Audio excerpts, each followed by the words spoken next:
Rester et faire du surplace au début du randonnée. Là, on inverse les rôles. C'est lui qui est sur le dos. Et puis, on est en défense. Ah, voilà. Puis on se dit, bon, bah, là, d'accord, il est en contrôle. Comment je vais bien pouvoir faire? Alors, on a vu que l'obstacle, c'était essentiellement les jambes. Même si après, en jiu-jitsu, il y a tout un tas de points et de techniques de soumission où on n'est pas obligé, comme au judo, de mettre le partenaire sur le dos pour marquer des points. On verra ça petit à petit. Hop, on va essayer quand même de contrôler au moins en grande partie le haut du buste du partenaire. Et puis on va tout de suite voir deux solutions pour passer les jambes. Pour passer les jambes, soit on va passer par-dessous, soit on va passer par-dessus. Sur une liaison de boussole, on verra qu'il y a d'autres techniques aussi. Hein. On essaie d'anticiper sur le passage des jambes, mais là on n'a pas pu anticiper, on est déjà au sol. On contrôle, essayer d'avoir un bon grappling d'entrée pour que mon avant-bras contrôle à peu près en diagonale son buste. Ok, histoire de maintenir à peu près au sol. Et on va passer dessus. Et là, on va travailler là encore en diagonale.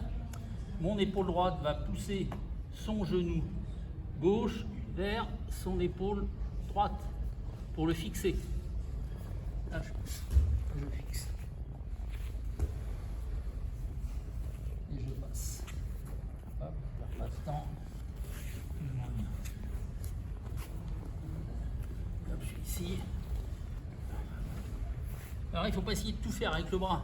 Sa jambe est plus forte que votre bras normal. Donc on passe au maximum pour que ce soit l'épaule et le buste qui poussent sur son genou.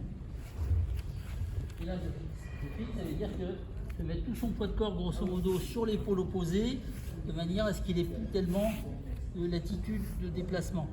Et là j'esquive avec la tête, je reste au plus près et surtout pas s'écarter du partenaire. Là il va reprendre du grappling, il va reprendre des possibilités de déplacement, donc on le fixe au maximum. Je vais glisser contre lui, j'esquive avec la tête. Là, j'ai rien lâché encore. Si je veux, je peux rester là. S'il pousse très fort sur sa jambe, hop, je peux relâcher et revenir. Ok? Mais je suis en contrôle. Étranglement, déclé, on verra ça plus tard. Donc je reviens, principe de base. Hop, contrôle.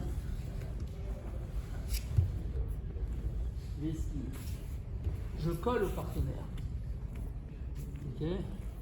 J'essaie tout de suite de voir s'il y a quelque chose à faire de ce côté, sans forcément travailler l'étranglement. Mais là, je fixe. S'il pousse très fort sur la jambe, je ne vais pas jouer au plus fort. Hop, je laisse. Je reviens, je suis en contrôle. Ok, on essaie doucement. Hop, c'est parti.